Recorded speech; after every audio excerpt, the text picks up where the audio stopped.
Sir ನಮಸ್ಕಾರ. ನಮಸ್ಕಾರ sir ನಿಮ್ಮ ಹೆಸರು ಜೋರಾಗಿ ಮಾತಾಡಿ. ಯಶವಂತ ರಾಜ್ ಅಂತ. ಯಶವಂತ ವಿಲಾಸ ನಮ್ದು ಮೈಸೂರು ಸರ್. ಮೈಸೂರು. ಓಕೆ, ಈಗ ನೀವು ನಮ್ಮ ಕಡೆಯಿಂದ ಆಪಲ್ ಗಿಡಗಳು ತಗೊಂಡಿದ್ದೀರಾ, ತೈವಾನ್ ವೈಟ್, VNR ಮತ್ತೆ Taiwan light pink super gold ತಗೊಂಡಿದ್ದೀರಾ, ಜಪನೀಸ್ ರೆಡ್ ತಗೊಂಡಿದ್ದೀರಾ, ಮತ್ತೆ ಇದು ಮಲೇಷಿಯನ್ ಡ್ವಾರ್ಫ್ ತೆಂಗಿನ ಗಿಡಗಳೆಲ್ಲ ತಗೊಂಡಿದ್ದೀರಾ. ಈಗ ನಾಟಿ ಮಾಡಿ ಎಷ್ಟು ತಿಂಗಳಾಗಿದೆ ಸರ್? ಇದು 1 ವರ್ಷ ಮೇಲೆ 2 ವಾರ ಆಗಿದೆ. 2 ವಾರ ಆಗಿದೆ. 1 ವರ್ಷ ಅನ್ಕೊಳ್ಳಿ, 1 ವರ್ಷ ನಾಟಿ ಮಾಡಿದಿರಾ. ಈಗ ನಿಮ್ ಪಕ್ಕದಲ್ಲಿ ಆಪಲ್ ಗಿಡಗಳು ಇದಾವೆ. ಆಪಲ್ 1 ವರ್ಷ ಕಾಯಿ ಬಿಟ್ಟಿದ್ದ? ಬಿಟ್ಟಿದೆ ಸರ್, ಕಾಯಿ ಬಿಟ್ಟಿದ್ದು. ಹೇಗಿತ್ತು ಕಾಯಿ ಎಲ್ಲ? ಟೇಸ್ಟ್ ಎಲ್ಲ? ಟೇಸ್ಟ್ ಮತ್ತೆ ಕ್ರಿಸ್ಪ್ನೆಸ್ ಎಲ್ಲ ಚೆನ್ನಾಗಿದೆ. ಓಕೆ, ಸ್ವಲ್ಪ ಸೈಜ್ ಒಂದು ಸ್ವಲ್ಪ ಕಮ್ಮಿ ಇತ್ತು ಅಷ್ಟೇನೆ. ಗಿಡ ನಾವು ಸರಿಯಾಗಿ ನ್ಯೂಟ್ರಿಷನ್ ಪ್ರಾಬ್ಲಮ್ ಆಗಿತ್ತು ಅನ್ಸುತ್ತೆ. ಓಕೆ, ಮೈಕ್ರೋ ನ್ಯೂಟ್ರಿಸ್ ಕೊಟ್ಟಿಲ್ಲ, ಆಮೇಲೆ MOP ಕೊಟ್ಟಿಲ್ಲ, ಅದರಿಂದ ಕಾಯಿಯನ್ನು ದಪ್ಪ ಆಗಿಲ್ಲ. ಮತ್ತೆ ನಿಮ್ದು ಬೇರೆ ಬಿಸಿನೆಸ್ ಪರ್ಪಸ್ ಅಲ್ಲಿ ಸ್ವಲ್ಪ ಬಿಜಿ ಇದೆ ಅಂತ ಹೇಳಿದ್ರೆ ಅವತ್ತು ನೀವು, ಅದರಿಂದ ಸ್ವಲ್ಪ ಕಾಯಿಗಳನ್ನು ಸ್ವಲ್ಪ ಕಡಿಮೆ ಸೈಜ್ ಕಡಿಮೆ ಬಂದಿತ್ತು. ಕಾಯಿ ಟೇಸ್ಟ್ ಚೆನ್ನಾಗಿದೆಯಲ್ಲ? ಟೇಸ್ಟ್ ಚೆನ್ನಾಗಿದೆ. ಓಕೆ, ಹರ್ಮನ್ 99 ಮತ್ತೆ ಅನ್ನ ವೆರೈಟಿ, ಡೋರ್ ಸೆಟ್ 3 ವೆರೈಟಿ ಕೊಟ್ಟಿದ್ದು. 3 ವೆರೈಟಿ ಕಾಯಿ ಬಂದಿದೆ. 3 ಟೇಸ್ಟ್ ಚೆನ್ನಾಗಿದೆ. ಓಕೆ, ಇವಾಗೂ 2 ಕಾಯಿ ಬಿಟ್ಟಿದೆ. ಇದು ನೋಡಿ, 2 ಕಾಯಿ ಇದೆ. ಇದು ನೋಡಿ, 3 ವೆರೈಟಿಗಳನ್ನ ಇವ್ರು ಕೊಟ್ಟಿದ್ದೀನಿ. ಹೇಗೆ ಅನಿಸ್ತಾ ಇದೆ ಸರ್ ನಿಮ್ಗೆ? ಸರ್ ಎಲ್ಲ ನಿಮ್ಗೆ ಕೊಟ್ಟಿರೋದೆಲ್ಲ ಚೆನ್ನಾಗಿ ಬಂದಿದೆ, ಚೆನ್ನಾಗಿ ಅನಿಸ್ತಾ ಇದೆ. ಓಕೆ, ಆಪಲ್ ಅಂತೂ ನಮ್ಗೆ ಟೇಸ್ಟ್ ಚೆನ್ನಾಗಿದೆ, ಸೈಜ್ ವೈಟಿಂಗ್ ಅಷ್ಟೇ. ನೀವು ಅಂದ್ರೆ ಅವತ್ತು ಬರೀ ಶಾಂಪಲ್ ತಗೊಂಡಿದಾರ ಅಷ್ಟೇ, ಅಂದ್ರೆ ಬರತ್ತೋ ಇಲ್ಲ ಅಂತಂದ್ರೆ ಇವಾಗ ನಿಮ್ಗೆ ಕಾನ್ಫಿಡೆಂಟ್ ಬಂದಿದೆ. ಈಗ 12 ತಗೊಂಡಿದೆ ಸರ್, ಈಗ ಬರುತ್ತೆ ಅಂತ. ಈಗ ಪಕ್ಕದಲ್ಲಿ ನಂದಿದೆ, ಬಾಳೆದಾದ ತಕ್ಷಣ ಅದನ್ನೇ ಹಾಕೋತೀನಿ ಇವಾಗ. ಓಕೆ, ಅದನ್ನ ಒಂಚೂರು ಪ್ಲಾನಿಂಗ್ ಮಾಡಿ ಅದನ್ನ ಡಿಸ್ಕಸ್ ಮಾಡಿ ಅದನ್ನ ಮಾಡೋಣ ಅಂತ ಪ್ಲಾನಿಂಗ್ ಅಲ್ಲಿ ಇದ್ದೀರಾ. ಓಕೆ, ಓವರ್ ಆಲ್ ನಿಮಗೆ ಇವಾಗ ಇದನ್ನ ಕಟಿಂಗ್ ಮಾಡೋದು ಇದೆಲ್ಲ ನಿಮಗೆಲ್ಲ ತೋರಿಸ್ಕೊಡ್ತೀನಿ. ಈಗ ಕೆಲವೊಂದು ಮಿಸ್ಟೇಕ್ಗಳು ಮಾಡಿದಾರೆ, ಅದನ್ನ ಅದ್ರ ಬಗ್ಗೆ ಸಂಪೂರ್ಣ ಮಾಹಿತಿ ಕೊಡ್ತೀನಿ. ಇದನ್ನ ವಿಡಿಯೋ ಶುರು ಮಾಡೋದನ್ನ ಇದ್ರ ಬಗ್ಗೆ ಸಂಪೂರ್ಣ ಮಾಹಿತಿ ಕೊಡ್ತೀನಿ. ಓಕೆ, ನಮ್ಮಲ್ಲಿ ಸದ್ಯಕ್ಕೀಗ 1.5 kg ಪ್ಯಾಕೆಟ್ ಗಿಡಗಳು ಅವೈಲಬಲ್ ಇದೆ. ಒಂದು 5-6 ಸಾವಿರ ಗಿಡ ಇದೆ. ತುಂಬ ಜನ ಕನ್ಫ್ಯೂಸ್ ಮಾಡ್ಕೊತಾರೆ. ಈಗ ನಾನು ಏನು ತೋರಿಸ್ತಾ ಇದ್ನಲ್ಲ ಅದೇ ಥರ ಗಿಡ ನಿಮಗಿರುತ್ತೆ. ಮತ್ತೊಂದು ಗಿಡಗಳು ಇದ್ದಾವೆ, ಅದು 1.5 kg ಕಪ್ಪು ಮಣ್ಣು ಕೆಂಪು ಮಣ್ಣಲ್ಲಿ ಹಾಕಿ ಬೆಳೆಸಿರೋದು. ಈಗೇನು ನೋಡ್ತಾ ಇದ್ದಾರಲ್ಲ, ಇದು ಕಪ್ಪು ಮಣ್ಣು ಕೆಂಪು ಮಣ್ಣು ಅಲ್ಲಿ ಹಾಕಿ ಬೆಳೆಸಿರೋದು. ಇದು ಬರೀ 1000 ಗಿಡ ಮಾತ್ರ ಸ್ಟಾಕ್ ಇದೆ ಅಷ್ಟೇ, ಇದು ಜಾಸ್ತಿ ಇಲ್ಲ. ಓಕೆ, ಇದಕ್ಕೆ ಮುಂಚೆ ತೋರಿಸಿದ್ನಲ್ಲ ಅದು ಬಂದು ನಿಮಗೆ ಒಂದು 5,000 ಗಿಡ ಸ್ಟಾಕ್ ಇದೆ. ಈಗೇನು ನೋಡ್ತಾ ಇರಲ್ಲ, ಇದು 3 kg ಪ್ಯಾಕೆಟು. ಇದು ಹೋದ ವರ್ಷ ನವಂಬರಲ್ಲಿ ಮಾಡಿರೋದು. ಓಕೆ, ಈಗೇನು ನೋಡ್ತಾ ಇರಲ್ಲ, ಇದು 1.5 kg ಪ್ಯಾಕೆಟ್ ಬರುತ್ತೆ ನಿಮಗಿದು. ಓಕೆನಾ, ನಾವು 2-3 ಥರ ಮಾಡ್ತೀವಿ. ಅದನ್ನು ಹೇಗೆ ಮಾಡ್ತೀವಿ ಅಂತ ನಾನು ನಿಮ್ಗೆ ತೋರಿಸ್ತೀನಿ. ನಮ್ಮದು ಹಳೆ ವೀಡಿಯೋ ಇದೆ, ನೀವು ಇದು ಕೆಳಗಡೆ ಲಿಂಕ್ ಓಪನ್ ಮಾಡಿದ್ರೆ ನಿಮ್ಗೆ ಹಳೆ ವೀಡಿಯೋ ನಿಮಗೆ ಕಾಣಿಸುತ್ತೆ. ಈಗೇನು ನೋಡ್ತಾ ಇಲ್ಲ, ಇದು 1.5 kg ಪ್ಯಾಕೆಟ್ ಬರುತ್ತೆ ಇದು. ಓಕೆ, ಇವೆಲ್ಲ ಬಂದು 1.5 kg 2 kg ಪ್ಯಾಕೆಟ್, ಕೆಲವೊಂದು 2 kg ಪ್ಯಾಕೆಟು ಬರುತ್ತೆ. ಕಪ್ಪು ಮಣ್ಣಲ್ಲಿ ಕೆಂಪು ಮಣ್ಣಲ್ಲಿ 2 ಥರನೂ ಮಾಡ್ತೀವಿ. ಈಗೇನು ನೋಡ್ತಾ ಇಲ್ಲ, ಇದು ಕಪ್ಪು ಮಣ್ಣಲ್ಲಿ ಮಾಡಿರೋದು. ಓಕೆ, ನವಂಬರ್ ಡಿಸೆಂಬರಲ್ಲಿ ಮಾತ್ರ ನಾವು ಫ್ರೆಶ್ ಗ್ರಾಫ್ಟಿಂಗ್ ಅನ್ನೋದು 3 kg ಪ್ಯಾಕೆಟ್ ಮಾಡ್ತೀವಿ. ಗಿಡಗಳನ್ನ ರೆಡಿ ಮಾಡ್ತೀವಿ. ಈಗ ನೋಡ್ಬೋದು, ಇದು ಒಂದು ಕೆಂಪು ಮಣ್ಣಲ್ಲಿ ಮಾಡಿದ್ದೀವಿ 3 kg ಪ್ಯಾಕೆಟಲ್ಲಿ. ಇವೆಲ್ಲ 1.5 kg ಪ್ಯಾಕೆಟ್ ಇರುತ್ತೆ. ಕಪ್ಪು ಮಣ್ಣಲ್ಲಿ ಮಾಡಿದ್ದೀವಿ, ಕೆಂಪು ಮಣ್ಣಲ್ಲಿನೂ ಮಾಡಿದ್ದೀವಿ, ಕೊಕೋಫಿಟ್ಟಲ್ಲಿ ಮಾಡಿದ್ದೀವಿ. 2-3 ಥರ ಅನ್ನೋದನ್ನು ಮಾಡ್ತೀವಿ ನಾವು. ಓಕೆ, ಎಲ್ಲನೂ ಒಂದೇ ಹೈಟ್ ಇರುತ್ತೆ. ನೋಡ್ಬೋದು, ಎಲ್ಲ ಒಂದೇ ಹೈಟೇ ಇರುತ್ತೆ. ಒಳ್ಳೆ ಗಿಡನೂ ಎಲ್ಲ ಚೆನ್ನಾಗಿರುತ್ತೆ. ಈಗೇನು ದೊಡ್ಡ ಗಿಡ ನೋಡ್ತಾ ಇದ್ದಾರಲ್ಲ, ಇದು ಆಲ್ಮೋಸ್ಟ್ ಈಗ ನೋಡಿ, ಇದೇನು ದೊಡ್ಡ ಗಿಡ ನೋಡ್ತಾ ಇದ್ದಾರಲ್ಲ, ಆ ದೊಡ್ಡ ಗಿಡ ಬಂದು ನಾವು ಈಗ ಆಲ್ಮೋಸ್ಟ್ 1 ವರ್ಷ ಗಿಡ ಅದು. ಯಾಕಂದರೆ ಲಾಸ್ಟ್ ನವಂಬರಲ್ಲಿ ಇಟ್ಟಿರೋದು. ಓಕೆ, 1 ವರ್ಷ ಗಿಡ ಅದು. ಇದೆಲ್ಲ ಹಲಸು, ಸಿದ್ದು ಹಲಸಿದೆ. ಈಗ ನಾವು ಕೊಟ್ಟಿರೋಕ್ಕಂಥ ಆ್ಯಪಲ್ ಗಿಡಗಳು ನೋಡ್ಬೋದು. ಇದನ್ನು ಹೇಗೆ ಕಟಿಂಗ್ ಮಾಡಬೇಕು ಅಂತ ಈ ವಿಡಿಯೋದಲ್ಲಿ ನಿಮಗೆ ಖಂಡಿತ ತೋರಿಸ್ತೀನಿ. ಈ ವಿಡಿಯೋ ಕೊನೆವರೆಗೂ ನೋಡಿ, ಪ್ರತಿಯೊಂದು ಹಂತದಲ್ಲೂ ನಿಮಗೆ ಸಂಪೂರ್ಣ ಮಾಹಿತಿ ಕೊಡ್ತೀನಿ. ನೋಡಿ, 1 ವರ್ಷಕ್ಕೆ ಯಾವ ಮಟ್ಟಕ್ಕೆ ಬಂದಿದೆ ನೋಡ್ಬೋದು. ಪ್ರತಿಯೊಂದು ಕಡೆ ಬರುತ್ತೆ. ಮೈಸೂರು ಸುತ್ತಮುತ್ತ ನಂಜನಗೂಡು ಆಗಲಿ, KR ಪೇಟೆ, KR ನಗರ, ಮಂಡ್ಯ, ಓಕೆ, ಈ ಕಡೆ ತುಮಕೂರು, ಪ್ರತಿಯೊಂದು ಭಾಗದಲ್ಲಿ ನಾವು ಎಲ್ಲ ಕಡೆನೂ ಮುಂಚೆ ನಾವು 2 ವರ್ಷ 3 ವರ್ಷದಿಂದನೇ ಎಲ್ಲ ಕಡೆ 10-15 ಗಿಡಗಳನ್ನ ಸ್ಯಾಂಪಲ್ ಕೊಟ್ಟಿದ್ವಿ. ಎಲ್ಲ ಕಡೆ ಬಂದಿದ್ದೆ. ಇದರಲ್ಲಿ ಕಾಯಿ ಬಂದಿತ್ತು. ಓಕೆ, ನಮ್ಮ ಜೊತೆನೂ ಇದ್ದಾರೆ, ಈ ಓನರ್ ಇದ್ದಾರೆ, ಅವ್ರ ಜೊತೆನೂ ಮಾತಾಡ್ತೀನಿ ನಿಮಗೆ ಹೇಗೆ ಬಂದಿತ್ತು, ಯಾವ ಥರ ಬಂದಿತ್ತು, ಸ್ಪೀಡ್ ಹೇಗಿದೆ ಅಂತ ಅವ್ರ ಮಾತಲ್ಲೇ ನಾವು ತಿಳಿಸ್ಕೊಡೋಣ. ಫಸ್ಟ್ ಅದು ಮೊದಲನೇದಾಗಿ ಇದನ್ನು ಕಟ್ಟಿಂಗ್ ಹೇಗೆ ಮಾಡೋದು ಅಂತ ನಾನು ನಿಮಗೆ ತಿಳಿಸ್ಕೊಡ್ತೀನಿ. ಈಗ ನೋಡಿ, ಈ ಗಿಡನ ಆ್ಯಪಲ್ ಗಿಡನ ಕೆಳಗಡೆ ಎಲ್ಲ ಕಟಿಂಗ್ ಮಾಡ್ಕೋಬೇಕು. ಇವೆಲ್ಲ ಈಗೇನು ಕಾಣಿಸಿದ್ರೆ ಇದೆಲ್ಲ ಕಟಿಂಗ್ ಮಾಡಬೇಕು. ಅದನ್ನ ಒಂಚೂರು ಹೋಲ್ಡ್ ಮಾಡೋಣ. ಇದೆಲ್ಲ ಫುಲ್ಲು ಕೆಳಗಡೆ ಎಲ್ಲ ಬ್ರಾಂಚಸ್ಗಳಲ್ಲಿತ್ತು, ಮಾಡಿದಾರಲ್ಲ. ಓಕೆ, ಈ ಎಲ್ಲ ಬ್ರಾಂಚಸ್ಗಳಿತ್ತು. ಇದನ್ನ 1.5 ಅಡಿಯಿಂದ 2 ಅಡಿವರೆಗೂ ಗ್ಯಾಪ್ ಬಿಡಬೇಕು ಇದನ್ನ. ಓಕೆ, ಈಗ ಎಲ್ಲ ನೋಡಿ ಎಷ್ಟೊಂದು ರೆಂಬೆಗಳು ಇದೆಲ್ಲ ಬಿಡಬಾರ್ದು ನೋಡಿ. ಇವಾಗ ಈ ಟೈಮಲ್ಲಿ ನಾವು ಈಗ ಸಮ್ಮರ್ ಪ್ರೂಮಿಂಗ್ ಅಂತ ಇದನ್ನ. ಓಕೆ, ನಾವು ಮೇನಿಂದ ಹಿಡ್ಕೊಂಡು ಜುಲೈವರೆಗೂ ಮಾಡ್ಕೋಬೋದು ಇದನ್ನ. ಇವಾಗ ಕಟಿಂಗ್ ಮಾಡಿರೋದನ್ನ ಇದು ಹೂವು ಪಿಂದೆ ಬರುತ್ತೆ, ಕಡಿಮೆ ಬರುತ್ತೆ. ಮೇನ್ ಇದು ಪ್ರೂಮಿಂಗ್ ಬಂದು ಡಿಸೆಂಬರಲ್ಲಿ ಮಾಡಬೇಕು. ಓಕೆ, ನವೆಂಬರ್ ಡಿಸೆಂಬರಲ್ಲಿ ಮಾಡಿರೋದನ್ನ ಮಾತ್ರ ನಮಗೆ ಕಾಯಿಗಳ ಸಂಖ್ಯೆ ಹೆಚ್ಚು ಬರುತ್ತೆ. ಇವಾಗ ಜಾಸ್ತಿ ಬೆಳ್ಕೊಂಡಿದೆ, ಇವಾಗ ಕಟಿಂಗ್ ಮಾಡೋದು ಹೂವು ಪಿಂದೆ ಬರುತ್ತೆ, ಅಷ್ಟೊಂದು ನಿಲ್ಲಲ್ಲ ಕಾಯಿ. ಒಂದು 40% 30% ಮಾತ್ರ ಹೂವು ಪಿಂದೆ ಬರುತ್ತೆ ಅಷ್ಟೇ. ಓಕೆ, ನವೆಂಬರ್ ಡಿಸೆಂಬರ್ ಜನವರಲ್ಲಿ ಮಾಡಿರೋದು ಮಾತ್ರ ನಿಮಗೆ 90% ಬರುತ್ತೆ ಹೂವು ಪಿಂದೆ. ಅದಕ್ಕೆ ಬೇಕಾಗಿರೋಂಥ ಗೊಬ್ಬರಗಳು, ಬೇಕಾಗಿರೋಂಥ ಪೋಷಕಾಂಶಗಳು ಕೊಟ್ಟರೆ ಮಾತ್ರ ಕಾಯಿ ರುಚಿ ಬರುತ್ತೆ, ಎಲ್ಲ ಬರುತ್ತೆ ನಿಮಗೆ. ನೋಡಿ, ಈ ಟೈಮಲ್ಲಿ ಇಲ್ಲಿ ಕಟಿಂಗ್ ಮಾಡ್ಕೋಬೇಕು.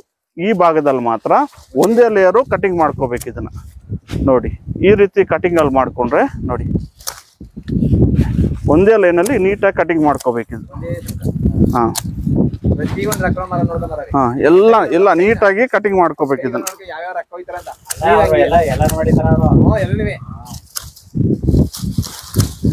ಇದು ನವೆಂಬರ್ ಅಲ್ಲಿ ಬೇರೆ ತರ ಕಟಿಂಗ್ ಮಾಡ್ಕೋಬೇಕು. ಇವಾಗ ಈ ಟೈಮಲ್ಲಿ ಹೆಂಗ್ ಬೇಕಾದ್ರೂ ಮಾಡ್ಕೋಬಹುದು ಕಟಿಂಗ್. ಇದು ನವೆಂಬರ್ ಅಲ್ಲಿ ಮಾತ್ರ ಅದು ಬಡ್ಸ್ ಇರ್ತದೆ.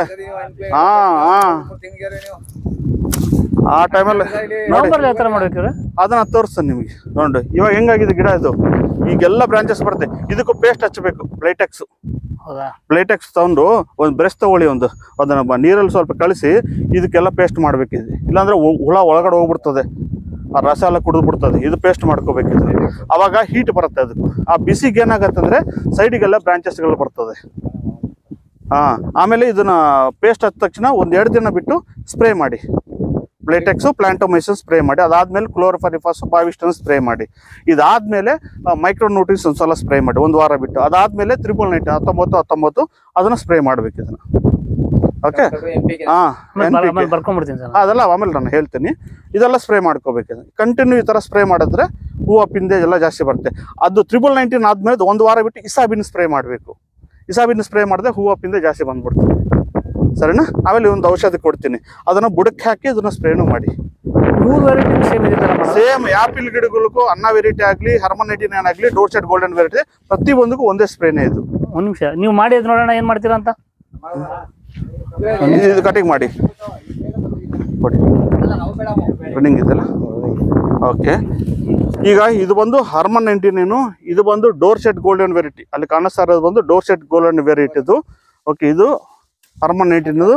ಈಗ ನಾವು ಕಟಿಂಗ್ ಮಾಡ್ತಾ ಇದ್ದಲ್ಲ, ಇದು ಬಂದು ಅನ್ನ ವೆರೈಟಿ. ಇದು ಅನ್ನ ವೆರೈಟಿನೇ ಬೇರೆ ಇರುತ್ತೆ. ನೋಡಿ, ಅನ್ನ ವೆರೈಟಿ ಎಳೆಗಳು ನೋಡಿ ಈ ರೀತಿ ಇರುತ್ತೆ. ನೋಡಿ, ಎಳೆಗಳು ಈ ರೀತಿ ಇರುತ್ತೆ. ನಿಮ್ಗೆ ಕ್ಲೀನ್ ಆಗಿ ತೋರಿಸ್ತಾ ಇದ್ದೀನಿ. ಓಕೆ, ಈ ಡೋರ್ಸೆಟ್ ಇದು ಹರ್ಮನ್ 99 ಬಂದು ಎಲೆಗಳು ಈ ರೀತಿ ಇರುತ್ತೆ, ಸ್ವಲ್ಪ ಅಗ್ಲವಾಗಿರುತ್ತೆ. ನೋಡಿ ಈ ರೀತಿ ಇರುತ್ತೆ, ನೋಡ್ಬೋದು ನೀವು. ಓಕೆನಾ? ಇದು ಡೋರ್ಸೆಟ್ ಗೋಲ್ಡನ್ ಬಂದು ಸ್ವಲ್ಪ ಚಿಕ್ಕದಾಗಿರ್ತದೆ. ಆಮೇಲೆ ತೋರಿಸ್ತೇನೆ ನಿಮಗೆ. ಅದು ಇದನ್ನ ತೆಗೆಯೋ ಅವಶ್ಯಕತೆ ಇಲ್ಲ. ಇದು ಚೆನ್ನಾಗಿದೆ, 2 ಅಡಿ ಗ್ಯಾಪ್ ಇದೆ. ಅದು ಇದನ್ನ ತೆಗಿಬೇಕು, ಈ ಕಡೆ ಇರೋವೆಲ್ಲ ತೆಗಿಬೇಕು. ಅವೆಲ್ಲ ತೆಗಿರಿ, ಅದೆಲ್ಲ ನೀಟಾಗಿ. ಈ ಕಡೆ ಬೇಡಣ, ಇದು ಮಾತ್ರ ಅಷ್ಟೇ. ಇವು ಕೆಳಗಡೆ ಮಾತ್ರ ತೆಗಿಬೇಕು. ಅದು ಮಾತ್ರ ಅಷ್ಟೇ. ಇದು ಅನ್ನ ವೆರೈಟಿನೇ. ನೋಡಿ, ಈ ಸಲ ಒಂದ್ಸಲ ತೋರಿಸ್ಕೊಟ್ಟಿರ್ತಾರೆ ಅವ್ರ ಪಾಟಿಗೆ ಅವರೇ ಮಾಡ್ತಾ ಇದಾರೆ. ನೋಡಿ, ಅವ್ರ ಅರ್ಥ ಮಾಡ್ಕೊಂಡ್ಬಿಡ್ತಾರೆ ಬೇಗ. ಮಾಡ್ತಾರೆ. ಕೆಳಗಡೆ ಬಿಡ್ಬೇಕು, 2 ಅಡಿ ಗ್ಯಾಪ್ ಬಿಡ್ಬೇಕು. ಇದು 2 ವರ್ಷ ಗಿಡ ತರ ಕಾಣಿಸ್ತಾ ಇದೆ ನೋಡಿ. ಇದು 1 ವರ್ಷಕ್ಕೆ ಈ ಮಟ್ಟಕ್ಕೆ ಬಂದಿದೆ ಅಂದ್ರೆ ಈ ನೆಲಕ್ಕೆ, ಈ ವಾತಾವರಣಕ್ಕೆ ಸೂಕ್ತ ಆಗಿದೆ. ಇದು 30-32 ಟೆಂಪರೇಚರ್ ಬರುತ್ತೆ ಇಲ್ಲಿ ಅಷ್ಟೇ.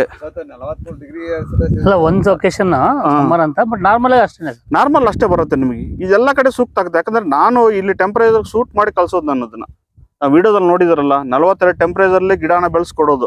ಅದರಿಂದ ಪ್ರತಿಯೊಂದು ವಾತಾವರಣಕ್ಕೂ ಹೊಂದಿಕೆ ಆಗುತ್ತೆ ಆಪಿಲ್ ಗಿಡ ಅನ್ನೋದು. ಇದೇ ನನಗೆ ಆಗ್ತಿರ ಏನಪ್ಪಾ ಅಂದ್ರೆ ಇಷ್ಟೊಂದು ದಪ್ಪ ಬಂದಿದೆ ಸ್ಟೆಮ್. ನೋಡಿ, 2 ವರ್ಷ ಗಿಡದ್ದು 1 ವರ್ಷ ಬಂದಿದೆ ನೋಡಿ. ಈಗ ನೋಡ್ಬೋದು ತೆಂಗಿನ ಗಿಡಗಳು 1 ವರ್ಷ ಗಿಡಗಳು. ಮಲೇಷಿಯನ್ ಡಾರ್ಕ್ ವೆರೈಟಿ ಇದು ಗ್ರೀನ್ ಬರುತ್ತೆ, ಯೆಲ್ಲೋ ಕೊಟ್ಟಿದ್ದೀವಿ, ಆರೆಂಜ್ ಕೊಟ್ಟಿದ್ದೀವಿ. ನೋಡಿ ಎಷ್ಟು ಚೆನ್ನಾಗಿ ಬಂದಿದೆ ನೋಡ್ಬೋದು. ಇದು ಮಲೇಷಿಯನ್ ಹೈಬ್ರಿಡ್ ಗಿಡಗಳು ಇವೆಲ್ಲನು ಇಲ್ಲಿ ನೋಡ್ಬೋದು. ನೋಡಿ, ಇದು ಬಂದು ಡೋರ್ಸೆಟ್. ಆಗ್ಲೇ ನಿಮ್ಗೆ ತೋರಿಸಂತೇಳಿ ಇದು ಬಂದು ಡೋರ್ಸೆಟ್ ಗೋಲ್ಡನ್ ವೆರೈಟಿ. ಇದು ಅಷ್ಟೇ, ಕೆಲವರು ಕಸಿಯಿಂದ ಕೆಳಗಡೆ ಬಿಟ್ರೆ ನೋಡಿ, ಕಸಿಯಿಂದ ಕೆಳಗಡೆ ಬಿಟ್ರೆ ಈ ತರ ಉದ್ದಕ್ಕೆ ಹೋಗ್ಬಿಡ್ತದೆ. ನೋಡಿ, ಒರಿಜಿನಲ್ ಬಂದು ಹೀಗಿರುತ್ತೆ. ಇದು ಡೋರ್ಸೆಟ್ ಗೋಲ್ಡನ್ ವೆರೈಟಿ. ಈ ಎಳೆಗಳು ನೋಡಿ ಈ ರೀತಿ ಇರುತ್ತೆ, ನೋಡ್ಬೋದು ನೀವು. ನೋಡಿ ಕಾಯಿಗಳು ನೋಡಿ, ಇದು ಕಾಯಿಗಳು ಚಿಕ್ಕದಾಗಿ ಬರ್ತಾ ಇದೆ ಅಂತಂದ್ರೆ ನೀವು ಕಾಯಿಗಳು ಪೊಟ್ಯಾಶ್ ಕೊಡಬೇಕು. ಓಕೆ, MOP ಪೊಟ್ಯಾಶ್ ಕೊಡಬೇಕು. ನ್ಯೂಟ್ರಿನ್ಸ್ ಕೊಟ್ಟರೆ ಮಾತ್ರ ಕಾಯಿಗಳನ್ನು ದಪ್ಪ ಬರ್ತದೆ. ಇಲ್ಲ ಅಂತಂದ್ರೆ ಏನಾಗುತ್ತೆ, ನೀವು ಕೊಟ್ಟಿಗೆ ಗೊಬ್ಬರ ಕೊಟ್ಟಿದ್ದೀವಿ, ನಮ್ಮ ಗಿಡ ಚೆನ್ನಾಗಿದೆ ಅಂತಂದ್ರೆ ಲೆಕ್ಕ ಬರಲ್ಲ ಅದು. ಇದಕ್ಕೆ ಬೇಕಾಗಿರೋಂಥ ಪೋಷಕಾಂಶಗಳು ಕೊಟ್ಟರೆ ಮಾತ್ರನೇ ಕಾಯಿ ಅನ್ನೋದನ್ನ ನಿಮ್ಗೆ ಸೈಜ್ ಬರುತ್ತೆ. ಎರಡಲ್ಲ, ಇದು ಒರಿಜಿನಲ್ ಅಣ್ಣ. ಇದು ಕಸಿಯಿಂದ ಕೆಳಗಡೆ ಬಂದಿರೋದು ಅದು ಈಗೇನು ಉದ್ದ ಬೆಳ್ಕೊಂಡಿದ್ದಲ್ಲ, ಇದು ಕಸಿಯಿಂದ ಮೇಲೆ ಬಂದಿರೋದು. ಇದು ಒರಿಜಿನಲ್. ಈಗೇನು ಎಲೆಗಳು ಅಗ್ಲವಾಗಿ ಕಾಣಿಸ್ತಾ ಇದು ಒರಿಜಿನಲ್. ಇದನ್ನ ಮಡಿಗ್ಬೇಕು, ಇದನ್ನ ಕಟಿಂಗ್ ಮಾಡಬೇಕು. ಅದೆಲ್ಲ ಕಟಿಂಗ್ ಮಾಡ್ಬೇಕು.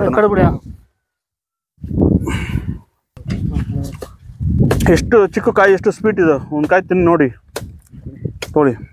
ನಾವು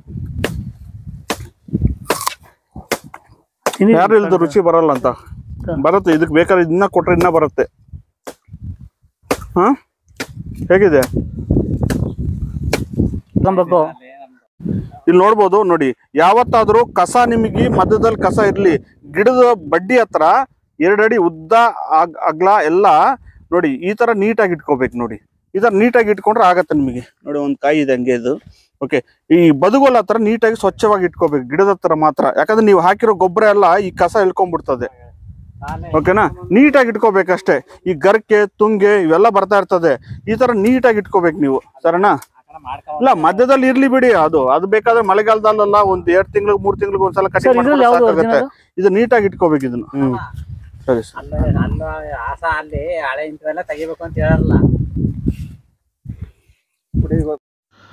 ನಮ್ಮಲ್ಲಿ 3 ವೆರೈಟಿನೂ ಅವೈಲಬಲ್ ಇದೆ. ಅನ್ನ ವೆರೈಟಿ ಇದೆ, ಹರ್ಮನೇಟಿನ್ ಇದೆ, ಡೋರ್ಸೆಟ್ ಗೋಲ್ಡನ್ ವೆರೈಟಿ ಇದೆ. ಎಲ್ಲ ವೆರೈಟಿಗಳು ಅವೈಲೇಬಲ್ ಇದೆ. ದಯವಿಟ್ಟು ಈ ವಿಡಿಯೋನ ನಿಮ್ಮ ಫ್ರೆಂಡ್ಸ್ಗೆ, ನಿಮ್ಮ ಸಂಬಂಧಿಕರಿಗೆ ಎಲ್ಲರಿಗೂ ಶೇರ್ ಮಾಡಿ. ಸಂಪೂರ್ಣ ಮಾಹಿತಿಯನ್ನು ಕೊಡ್ತೀನಿ. ಗಿಡ ಕೊಡೋದು ಮುಖ್ಯ ಅಲ್ಲ, ಅದರ ಬಗ್ಗೆ ಸಂಪೂರ್ಣ ಮಾಹಿತಿ ಕೊಡೋದು ಭಾಳ ಮುಖ್ಯವಾದದ್ದು. ನಾವು ಕರೆ ಮಾಡಿ ಇದರ ಬಗ್ಗೆ ಸಂಪೂರ್ಣ ಮಾಹಿತಿ ಕೊಡ್ತೀನಿ.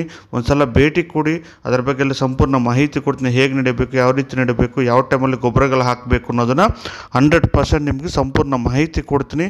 ಒಂದು ಸಲ ಬನ್ನಿ, ನಮ್ಮ ಚಿಕ್ಕಬಳ್ಳಾಪುರ ನರ್ಸರಿ ಹತ್ರ ಬನ್ನಿ, ಭೇಟಿ ಕೊಡಿ. ಅದರ ಬಗ್ಗೆ ಸಂಪೂರ್ಣ ಮಾಹಿತಿ ಹೇಳ್ತೀನಿ ನಾನು ನಿಮಗೆ. ನೀವು ಬರುವಾಗ ಫೋನ್ ಮಾಡ್ಕೊಂಡು ಬನ್ನಿ, ನಾನು ಲೊಕೇಶನ್ ಕಳಿಸ್ತೀನಿ. ಇದರ ಬಗ್ಗೆ ಸಂಪೂರ್ಣ ಮಾಹಿತಿನ ನಿಮಗೆ ಖಂಡಿತ ತಿಳಿಸ್ಕೊಡ್ತೀನಿ. ಓಕೆನಾ?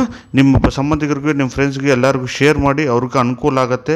ದಯವಿಟ್ಟು ವಿಡಿಯೋ ನೋಡ್ತಾ ಇರೋ ಎಲ್ಲ ರೈತರಿಗೆ ನಮಸ್ಕಾರ.